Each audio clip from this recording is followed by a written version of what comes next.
रात का समय था। एक घना जंगल दिखता है जिसमें जोर की बारिश हो रही है। तेज हवाएं चल रही हैं और बिजली जोर जोर से कड़क रही है। दूर एक बड़ा और ऊंचा पहाड़ नजर आता है जहां कुछ अजीब सी आवाजें सुनाई देती हैं। वहीं 10 लड़के एक लड़के को मार रहे हैं। लड़का बहुत बुरा हाल में है। हमारी कहानी यहीं से शुरू होती है, उस लड़के से जो हमारा मुख्य किरदार है। उसका नाम है रिको। 10 लड़के जो उसे मार रहे हैं उस पर हंस रहे हैं और बोलते हैं, चल दिखा अपनी ताकत, बहुत स्मार्ट बनता था, भिखारी कहीं का। सब उसे लगातार पीट रहे होते हैं और जोर से बोलते हैं, और मारो और मारो।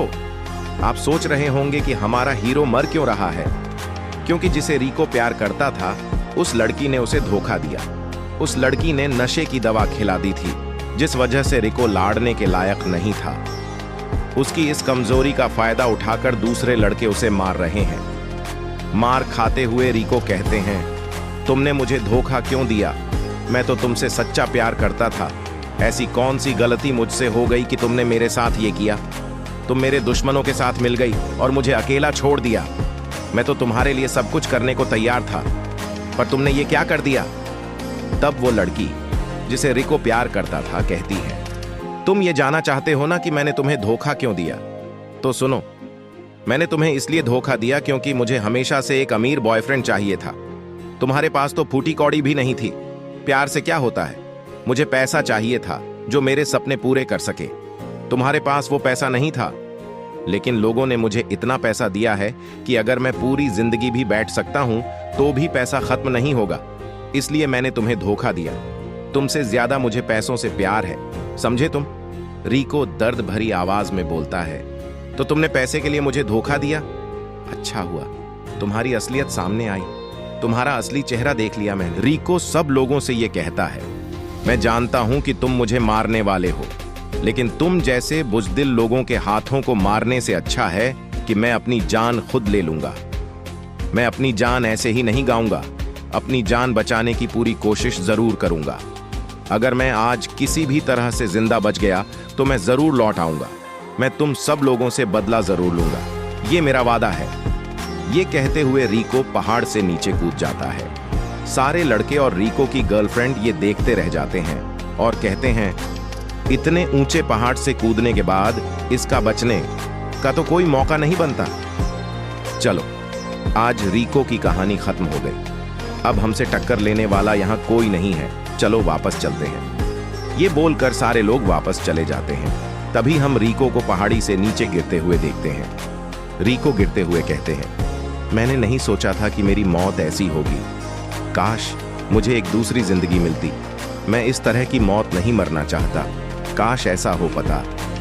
तभी एक रोशनी दिखती है जहां से रिको नीचे गिर रहा होता है। वहीं एक पोर्टल खुलता है और रिको हमें गिर जाता है। सीन चेंज होता है। सुबह का वक्त है और हम रिको को एक घने जंगल के बीच पड़ा हुआ देखते हैं। उसके कपड़े जगह जगह से फटे हुए होते हैं, लेकिन सोचने वाली बात यह होती है कि उसके शरीर पर एक भी जख्म का निशान नहीं होता। तभी रिको को होश आता है और वो आसपास देखता है। पहले तो उसे सिर्फ जंगल ही जंगल नजर आता है, फिर उसका ध्यान अपने शरीर पर जाता है और वो देखता है कि उसके शरीर पर एक भी जख्म का निशान नहीं है। ये देखकर वो चौंक जाता है और सोचता है, मेरे जख्म कैसे भर गए? मैं तो जख्मी हालात में था। वो ये भी सोचता है, ये कौन सी जगह है और मैं यहां कैसे पहुंच गया? मैं तो पहाड़ से नीचे कूद गया था, मुझे तो मर जाना चाहिए था। मैं अभी तक जिंदा कैसे हूं? मेरे साथ ये क्या हो रहा है? हालांकि वो अंदर से बहुत खुश भी होता है कि वो जिंदा बच गया।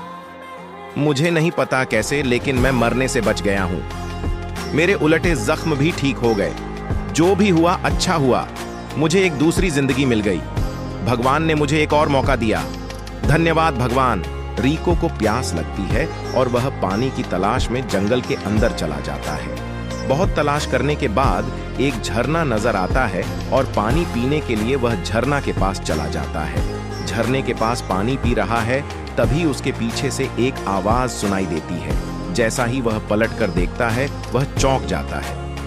उसके सामने एक राक्षस आ जाता है। रिको चौंक जाता है और सोचता है कि यहाँ पर राक्षस कहाँ से आया। जैसे ही वह भागने के लिए अपनी जोड़ी आगे बढ़ती है, उसकी स्पीड इतनी ज्यादा होती है कि वह पलक झपकते ही एक जगह से दूसरी जगह पहुंच जाता है। ये देखकर रिको खुश भी होता है और हैरान भी कि उसकी स्पीड इतनी ज्यादा बढ़ गई है। रिको अपनी स्पीड का इस्तेमाल करके राक्षस के नजरों से बचकर एक पेड़ पर चढ़ जाता है और सोचता है, ये राक्षस कहां से आया? ये कौन सी जगह है? मुझे यहां से कोई रास्ता निकालना होगा, वरना मैं यहां फेंक मर जाऊंगा। मुझे यहां से निकलने के लिए राक्षस को मारना ही होगा, वरना मैं यहां से निकल नहीं पाऊंगा।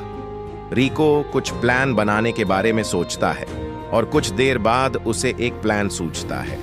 मॉन्स्टर की नजरों से बचकर वो अपने प्लान को बनाने लगता है। प्लान बनाने के बाद रिको मॉन्स्टर के सामने आ जाता है। जैसा ही राक्षस रिको के सामने आता है, राक्षस उसके पीछे पड़ जाता है। रिको आगे भागता है और राक्षस उसके पीछे पीछे आता है। जैसा ही राक्षस रिको को पकड़ने वाला होता है, रिको एक बड़े पेड़ की डाली को काट देता है। डाली को काटने के बाद ऊपर से एक बड़ा सा लकड़ी का टुकड़ा सीधा राक्षस के ऊपर गिरता है। रिको इसका फायदा उठाकर जोर से एक मुक्का मारता है मॉन्स्टर को। जैसा ही वो राक्षस को मुक्का मारता है, राक्षस वहीं पर मर जाता है। रिको सोचता है, हालांकि राक्षस जख्मी था, लेकिन मेरे एक ही मुक्के से इतना बड़ा राक्षस कैसे मर सकता है?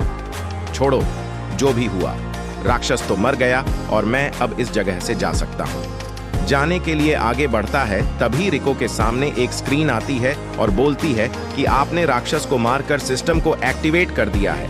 अब आप इस दुनिया में सरवाइव कर सकते हैं। ये सुनकर और देखकर रिको एकदम से चौंक जाता है और सोचता है, ये क्या हो रहा है? तभी सिस्टम रिको से बोलती है, मास्टर, आप चिंता मत कीजिए, मैं आपके सिस्टम का असिस्टेंट हूं और यह दुनिया अलग है। आप एक दूसरी दुनिया से यहां आए हैं। मैं आपको इस दुनिया के बारे में सारी जानकारी और कुछ स्किल्स भी दूंगी जो आपने अभी राक्षस को मारकर हासिल किया है। रिको बोलता है, कौन सी स्किल, कौन सा सिस्टम, ये क्या हो रहा है? तुम्हें मुझे समझाना पड़ेगा, मेरे तो कुछ समझ में नहीं आ रहा है। तभी सिस्टम बोलती है, मैं आपके सिस्टम की असिस्टेंट हूं। आप जो मुझे बोलेंगे मैं वो आपके लिए जरूर करूंगी। आप जो भी सवाल पूछना चाहते हैं मुझसे पूछ सकते हैं, मैं सभी सवालों के जवाब दूंगी। सबसे पहले रिको पूछता है, क्या दुनिया का नाम क्या है और ये कौन सी जगह है? सिस्टम जवाब देती है, ये एक जादुई दुनिया है जहां हर किसी के पास जादुई शक्ति होती है। क्या दुनिया में सभी के पास जादुई शक्ति है और आपके पास भी जादुई शक्ति है? बस आपको अभी पता नहीं है। क्या आप अपनी शक्तियों के पास हैं, नंगे में जानना चाहते हैं? रिको हाँ बोलता है और पूछता है, मेरे पास कौन सी शक्ति है और मैं अपनी शक्तियों को कैसे बढ़ा सकता हूं? सिस्टम कहता है, आपके पास मजबूत शरीर, गति, उपचार और आक्रमण करने की शक्ति है। और भी शक्तियां हैं जो अभी आप उपयोग नहीं कर सकते। आपके पास अभी जो भी शक्ति है वह बहुत कम है। लेवल अप करने के लिए आप मॉन्स्टर्स को मारना होगा, तभी आपका लेवल अपग्रेड होगा। हर बार मॉन्स्टर को मारने पर आपको सिक्के मिलेंगे। आप अपनी शक्तियों और स्किल्स को अपग्रेड कर सकते हैं। सिस्टम आगे बताता है, अभी जो आपने राक्षस को मारा है उसके लिए आपको 10,000 स्वर्ण सिक्के मिले हैं, क्योंकि ये आपका पहला राक्षस था। अगली बार आपको इतने सिक्के नहीं मिलेंगे। आप अपने स्वर्ण सिक्के सोच समझकर इस्तेमाल करिए, क्योंकि यहाँ सिक्के कामना आसान नहीं है। सिस्टम कहता है, आपके कपड़े किस्मत में हैं। अगर आप चाहें तो मैं आपको कुछ नए कपड़े दिखा सकता हूं, जिसे आप अपने सिक्कों से खरीद सकते हैं। सिस्टम नए कपड़े दिखाती है और रिको एक सूट पसंद करता है जिसकी कीमत 500 सोने के सिक्के हैं। सिस्टम पूछता है, क्या मैं ये कपड़े आपके लिए खरीदूं? रिको कहता है, हाँ, थोड़े महंगे हैं पर मैं खरीद लूंगा। सिस्टम कपड़े खरीदती है और वही कपड़े टूरेंट रिको के शरीर पर आ जाते हैं, जो बिल्कुल फिट होते हैं। रिको सोचता है, हमेशा जंगल में तो नहीं रह सकते, तो अब आगे क्या करें? सिस्टम कहता है, पास में ही एक गांव है जहां हम जा सकते हैं। वहां पर रहने और खाने का भी इंतजाम हो जाएगा। सिस्टम पूछती है, आपको गांव तक टेलीपोर्ट करने के लिए 50 स्वर्ण सिक्के मिलेंगे। क्या आप अनुमति देते हैं? रिको बिना सोचे परमिशन दे देता है। रिको टेलीपोर्ट होकर गांव पहुंच जाता है और वहां के लोगों का अलग पहचान और राहें सहें देखकर बहुत उत्साहित हो जाता है।